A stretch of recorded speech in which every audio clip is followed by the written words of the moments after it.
কীর্তন শুনলে হবে না বাবা, সবার আগে একটু অনুভবের দরকার। আর অনুভব যদি করতে না পেরেছে কীর্তন গাওয়া বা শোনা দুটোই বৃথা হয়ে যায়। তাহলে যতজন ভক্তবৃন্দ বসে আছেন, দাঁড়িয়ে আছেন, আমি কীর্তনী আমার সম্প্রদায়, প্রত্যেককে অনুভব করতে হবে এই যে আমাদের শেষের দিনে হরিনাম ছাড়া গতি নাই। এই যে আমরা সবাই বলে যাচ্ছি, সবাই শুনছি, একটু মিলিয়ে দেখেন তো মা, এই কলিযুগে হরিনাম ছাড়া গতি আছে? গতি যদি থাকতো বাবা, যে যত বড় ধনী হোক না কেন, যার যত টাকা থাকুক না কেন, যার যত অর্থ থাকুক না কেন, কেউ যদি সারা জীবনটা দিল্লি বোম্বে কাটিয়ে দেয়, সোনার পালঙ্কে ঘুমায়, কেউ যদি টাকার বিছনা করে ঘুমায়, তবু কিন্তু শেষের দিনে এরা তোমার কেউ আপন নয়। এসেছো একা, তুমি যাবে একা। যেদিন ধরায় এসেছিলে তুমি কাউকে সঙ্গে আনো না, আরে যেদিন ধরা থেকে চলে যাবে তুমি কাউকে সঙ্গে নিয়ে যাবে না। তাহলে কিসের জন্য এত আমার আমার করে? ছেলে আমারে, মেয়ে আমারে, জায়গায় আমারে, জমি আমারে, বৈভব আমারে, বিষয় আমারে, বন্ধু আমার, কিন্তু যতই আমারে আমার করো না কেন,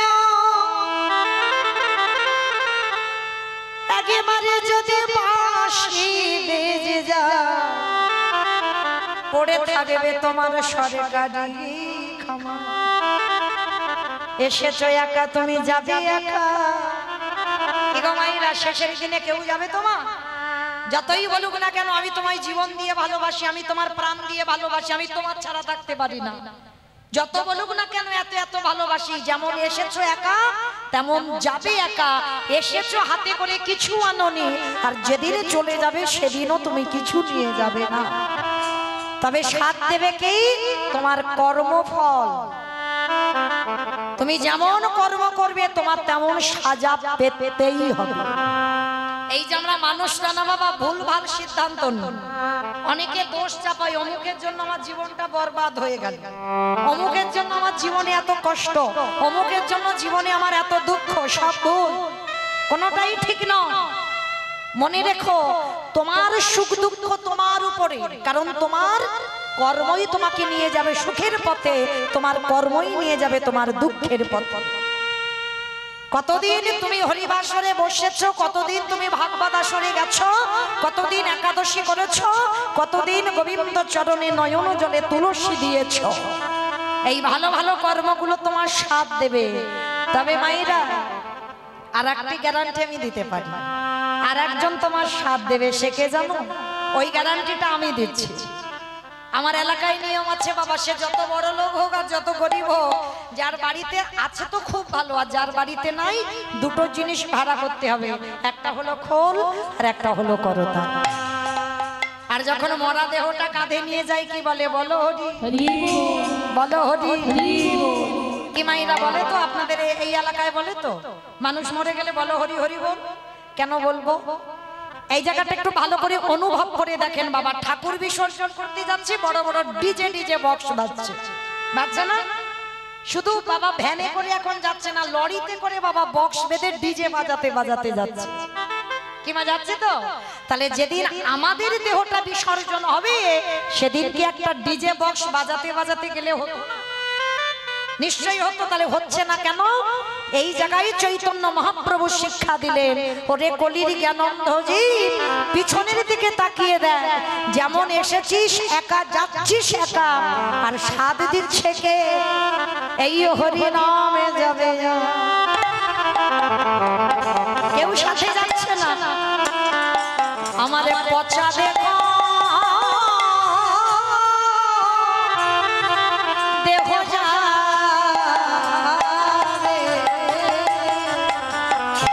যেদিন তুমি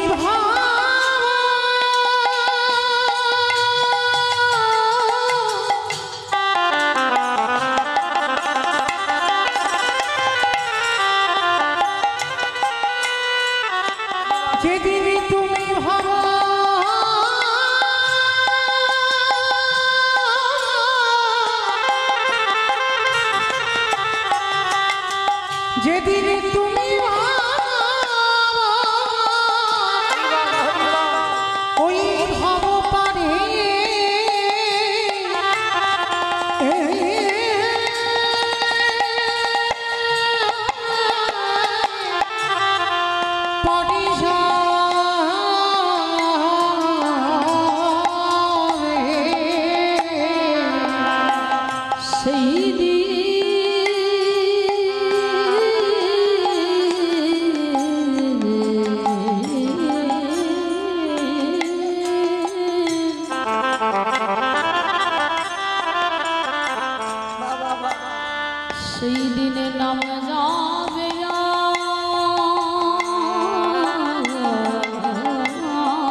পচা দেহ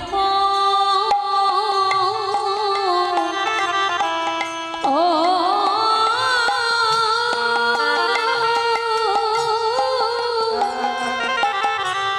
দেহ যাবে।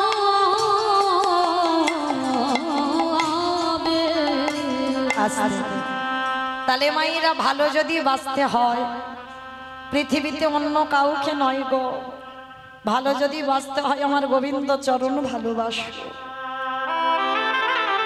ওই চরণ যদি ভালোবাসতে পারো তবে মা সময় থাকতে থাকতে ভালোবাসতে হবে। শিশুকালে কৃষ্ণ ভজে কৃষ্ণ পাবানাসে, কৃষ্ণ পাবারাসি অগ যৌবন কালে কৃষ্ণ ভজে আসে বানায়াসি।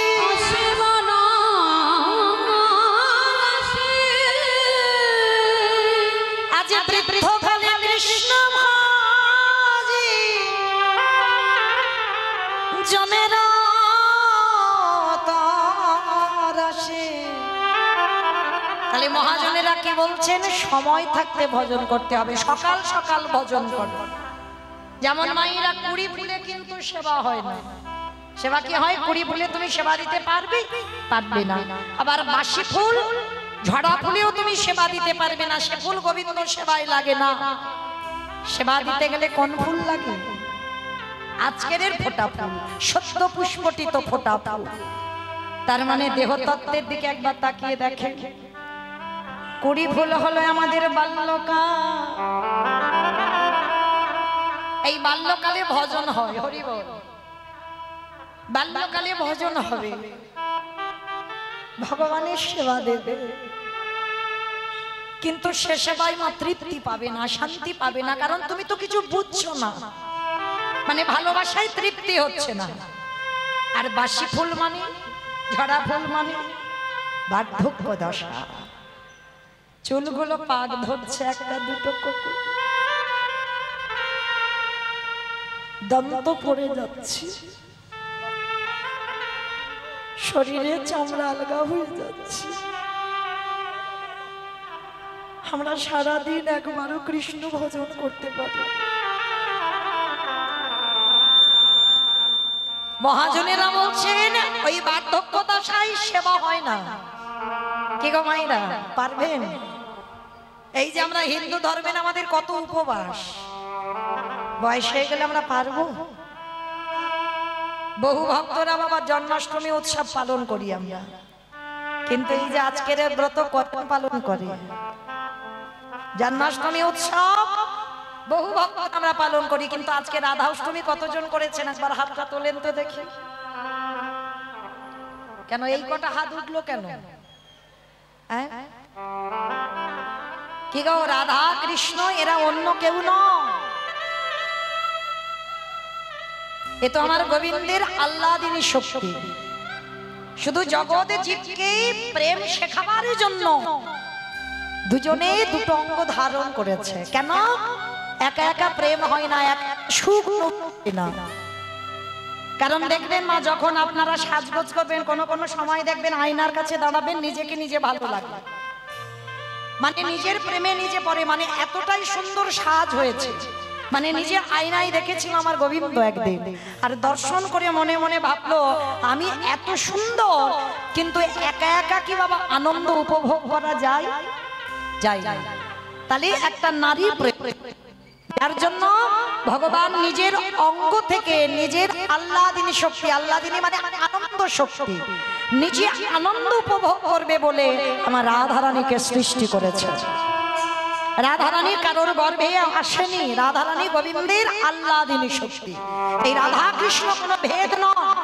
আর যারা বোঝে না বাবা, তারাই জানে না, তারাই এত এত কথা বলে। রাধা কৃষ্ণ প্রেম করে বেড়াচ্ছে, ওরা অন্য কেউ নয়, ওদের একই আত্মা, দুটো অঙ্গ দুটো দেহ ধারণ করেছে। কেন? জগৎকে লীলা শিক্ষা দেওয়ার জন্য। তাহলে আজকের সেই রাধারানী সখীদেরকে বলেছিল, সখীরে কুড়ি ফুলে সেবা হয় না, বাসি ফুলে সেবা হয় না, গেলে আমাদের ফোঁটা ফুল লাগে। আর ফোঁটা ফুল মানে আমাদের যৌবন। কি গো মায়েরা, যখন দেখবেন তোমার শরীরের ক্ষমতা থাকবে, এই যে হাত পা চলবে, তোমার শক্তি আছে, তোমার ক্ষমতা আছে, কাজকর্ম করবা, তখন ভজন সাধন করে যতটা তৃপ্তি পাবে তা অন্য কাল কোনোদিনই হবে না। তাই জন্য রাধারানী বলেছিল, ললিতা রে আমার গোবিন্দ ব্রজ ছেড়ে মথুরায় চলে গেল। আরে যেদিন আমার বধূ মথুরা থেকে ব্রজে আসবে, সেদিনে যদি আমার দেহে না থাকে, বলে বলে বিধি গোবিন্দ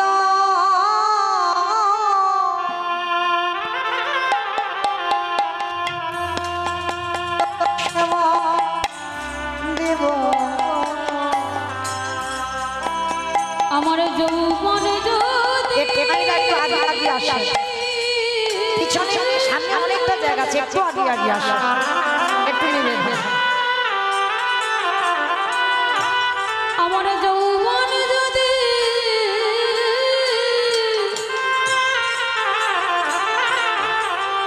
ফুরায়ে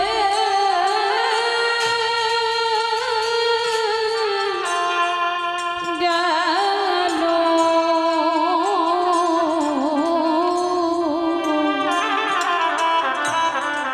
আমি কি দিয়ে গোবিন্দ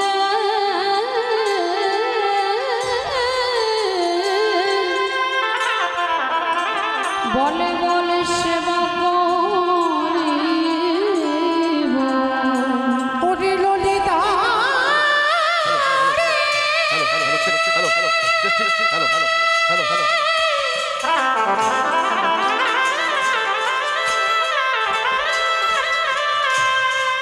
প্রাণ সখী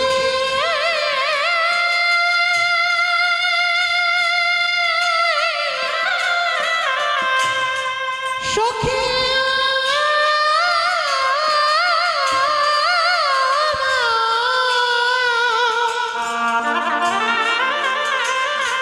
ওরে মনমিলা সখী রে,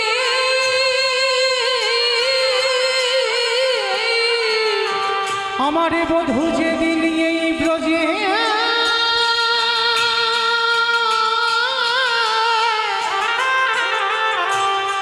ব্রজে ফিরে ফিরে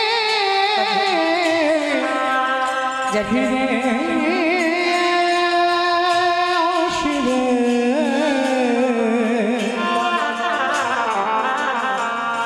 বলে বলে সেদিন কি দিয়ে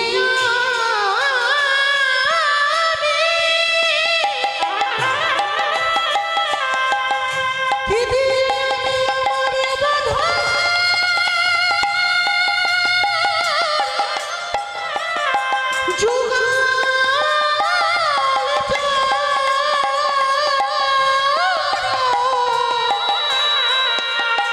যুগল চরণ সেবা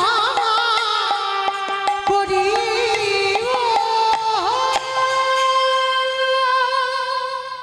তো চলেন মায়েরা, আজকের ভজন করতে হবে সকাল সকাল। তো যাই হোক, আজকের আমরা পূর্ণ লগ্নে সবাই একত্রিত হয়েছি। সবাই মায়েরা কিছুক্ষণের জন্য চলে যাব শ্রীধাম নদিয়া নবদ্বীপ ধাম। কি মায়েরা সবাই একটু নদিয়ায় যাবেন? তো সবাই যাবেন? তা সবাই যদি যায় তাহলে কীর্তন হবে কাকে নিয়ে? কি গো, কেউ যাব না? সবার দেহগুলো থাকবে এখানে, মনগুলো যাবে সুরধ্বনি গঙ্গার তীর। কেমন? তো চলেন সুরধ্বনি গঙ্গার তীরে গিয়ে দেখবো প্রভু যেদিন আবির্ভূত হয়েছিলেন সেদিনটা সময়টা কেমন ছিল জানো? আজ নদী গা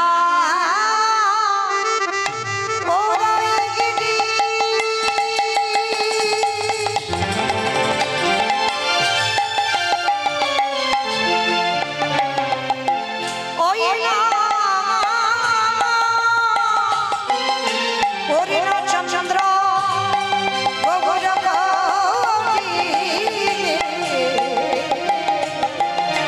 ওই নদীরায়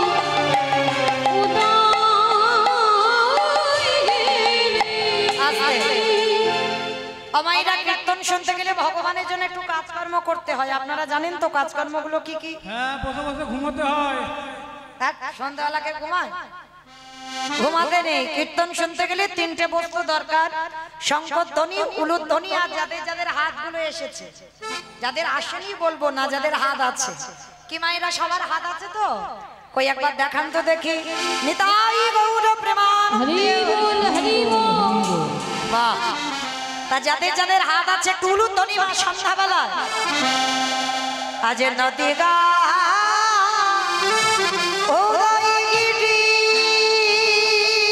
আমার বনারি গুনা গুনা গরারি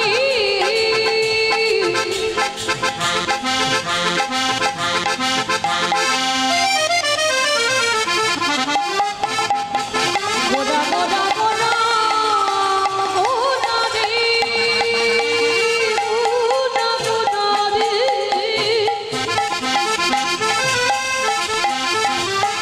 ওই নদীর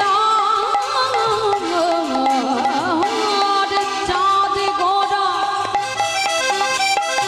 আমার প্রাণের গোরা আজ নদী আই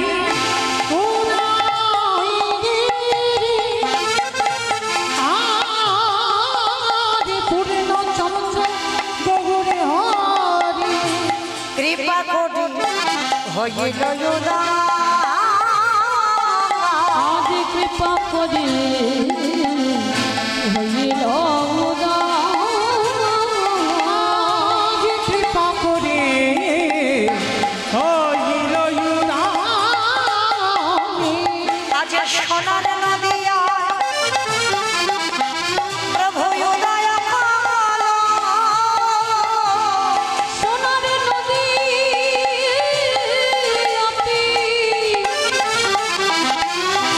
গৌরদাই বলি রাধে দয়া রাধে কটলে সোনার নদী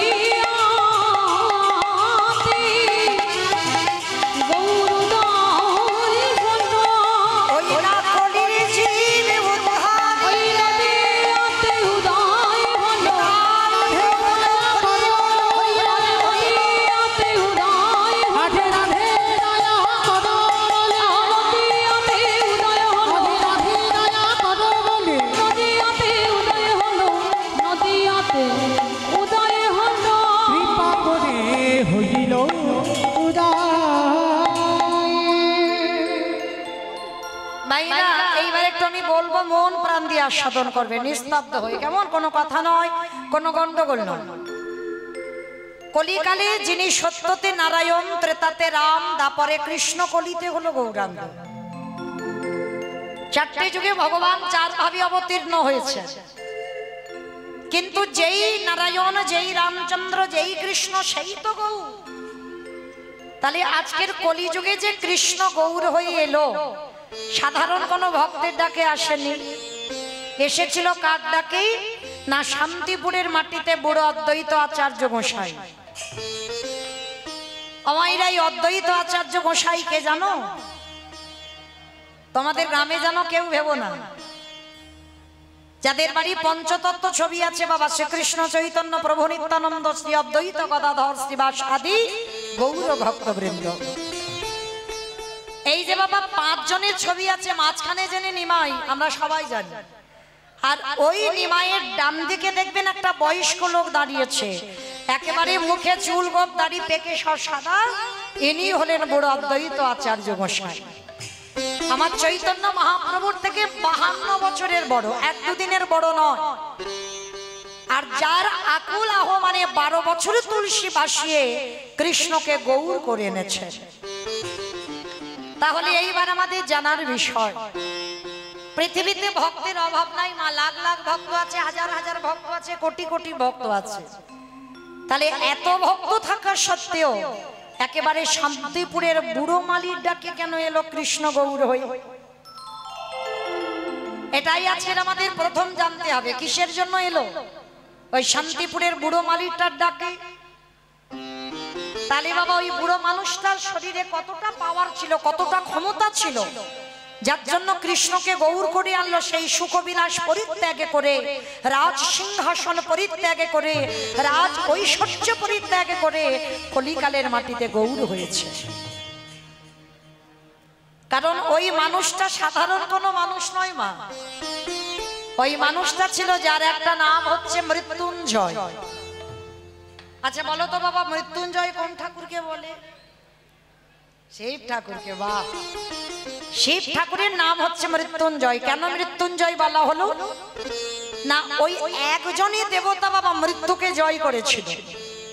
সত্যযুগে মরণ হলো না, ত্রেতা যুগে মরণ হলো না, দাপরিতে মরণ হলো না, কলিযুগের মাটিতে সেই ভোলানাথ অদ্বৈত আচার্য গোসাই হল।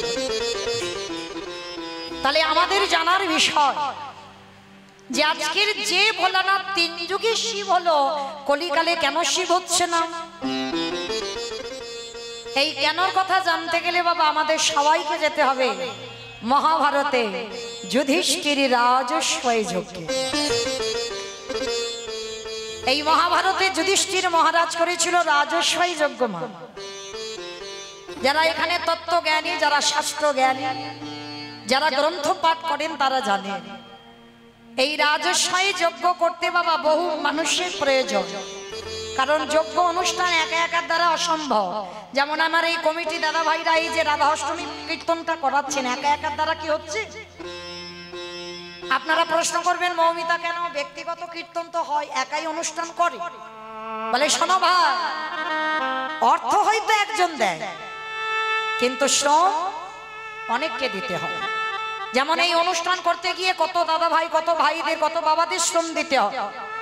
তো মহাভারতে যুধিষ্ঠির মহারাজ রাজস্বয় যজ্ঞ করলো, আর সেই যজ্ঞে ভগবান কৃষ্ণ বর্তমান থেকে সবাইকে দায়িত্ব বুঝিয়ে দিল, সবাইকে একটা একটা করে কাজ বোঝাচ্ছে।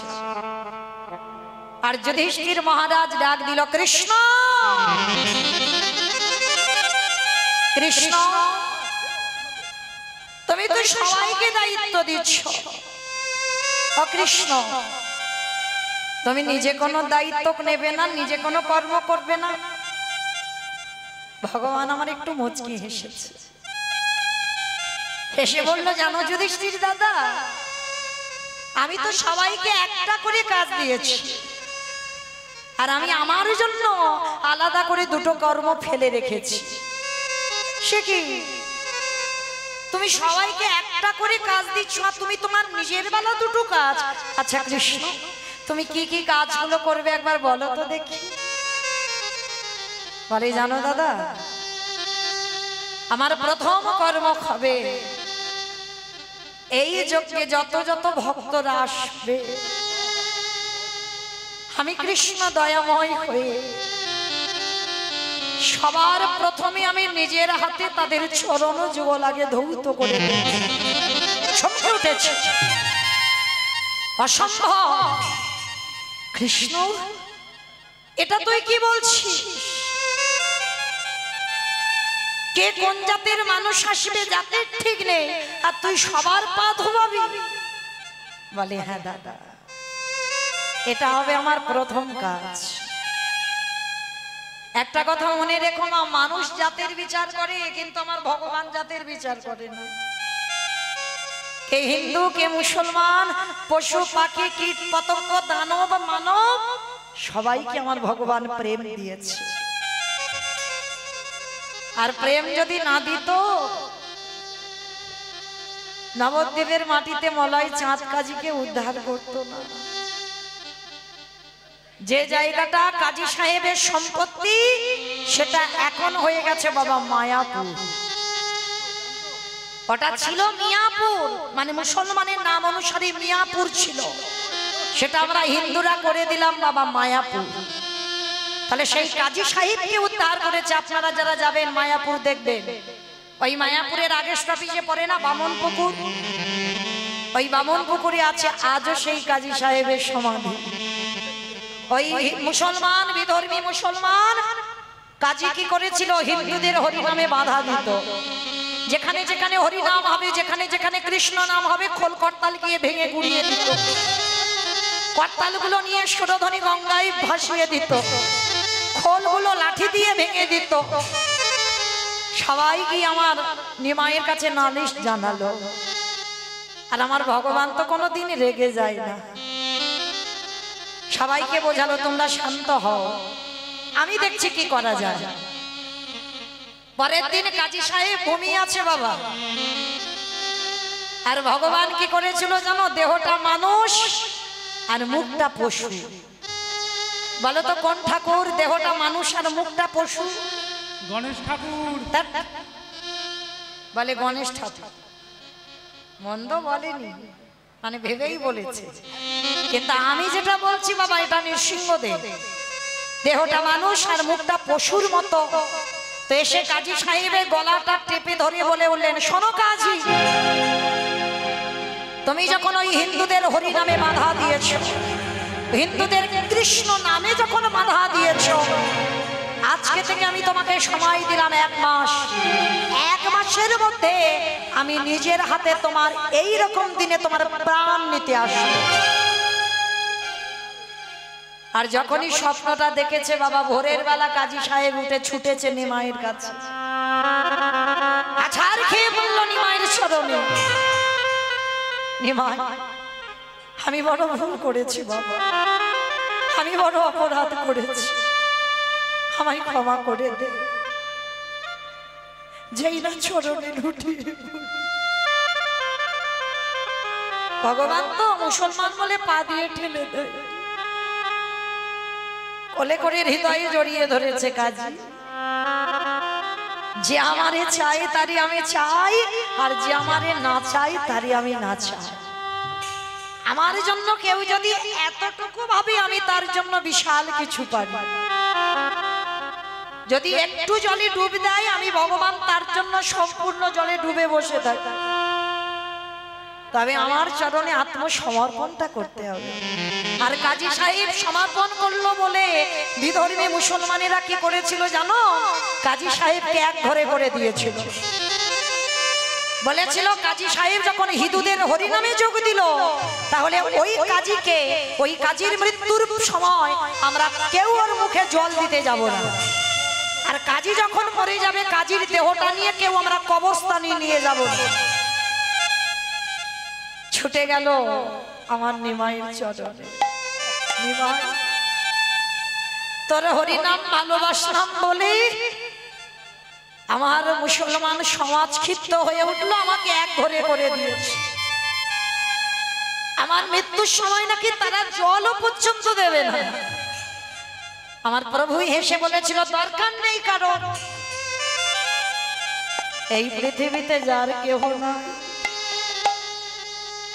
আমি আছি। এই পৃথিবী যার কেউ থাকে না, তার জন্য তো আমি বসে আছি, তাকে পার করাবার জন্য। এই কাজী সাহেবের মৃত্যু যন্ত্রণা হয়েছিল মা। মৃত্যুর সময় একটু পিপাসার জলের জন্য ছটফট করে কেঁদেছিল, কেউ জল দেয়নি। আমার মহাপ্রভু মুসলমান বলে ভাবেনি, নিজের হাতে নিজের খাবারের গ্লাসে জল এনে কাজী সাহেবকে খাইয়েছে। পরশমণির পরশে লোহা যদি শোনা হয় গো, আমার ভগবানের পরশেও অভক্ত ভক্তে পরিণত। যেই না আমার কাজী সাহেবের মৃত্যু হলো, কেউ তো ছুতেও এলো না। আর মহাপ্রভু কি করেছিল জানো?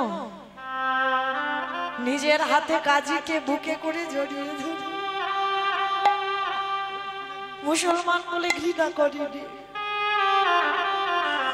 নিজের হাতে কাজী সাহেবের কবর দিয়েছিল, কেউ আসে। আর কাজী সাহেবে বলেছিল ওর ওই কবরের উপরে কেউ ফুলও দেবে না। মহাপ্রভু বলেছিল দরকার নেই, কেউ মরে গেলে একদিন ফুল দেবে, দুদিন দেবে, কিন্তু ভক্তির জন্য আমি এমন ব্যবস্থা করি সারা জীবন যেন তার ফুলের অভাব না হয়। আজও গিয়ে দেখবেন কাজীর সমাধির উপরে একটা গাছ পোতা হয়েছে, চাঁপা ফুলের গাছ। একবার যদি যান গিয়ে ওই চাঁপা ফুল গাছটাকে পরশ করে, ওটা আমার মহাপ্রভুর নিজের হাতে লাগানো গাছ।